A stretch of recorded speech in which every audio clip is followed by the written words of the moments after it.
When you think of railroad crashes, most often back in the 70s, Amtrak came to mind.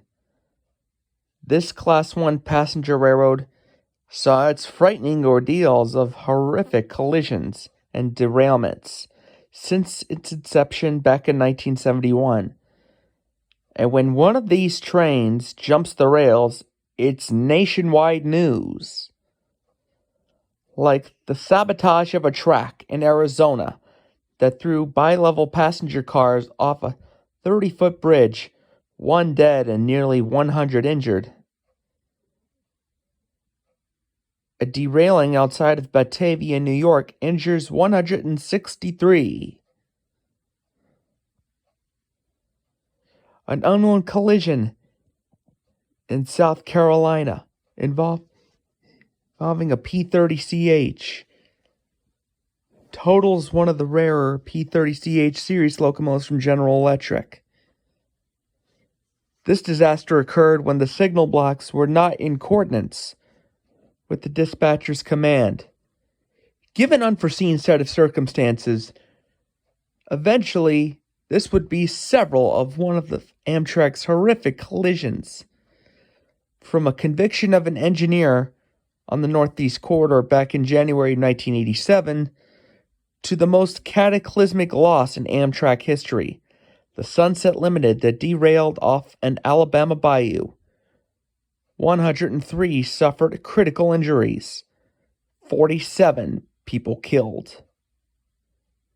Even though that most of the tragedies most of them are not completely unavoidable, they're not exactly the cause of carrier negligence. Communications were intercepted and interfered with because of loud static over the electronic equipment that were used.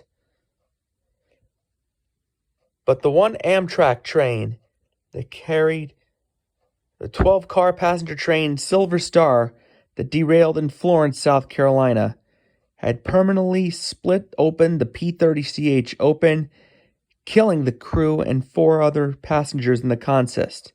The actual cause of death, the actual amount of death is unknown. But what can be ruled in is possible communications intercept, warning that the signals may have been giving the engineer and brakeman a very false sense of security.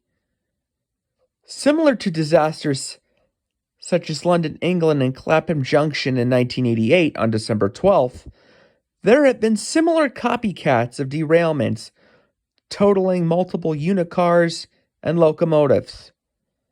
Today, Amtrak continues to emphasize the importance of safety, communication, and most importantly, the 2 steps that are required for railroading: intuition and anticipation, quote unquote.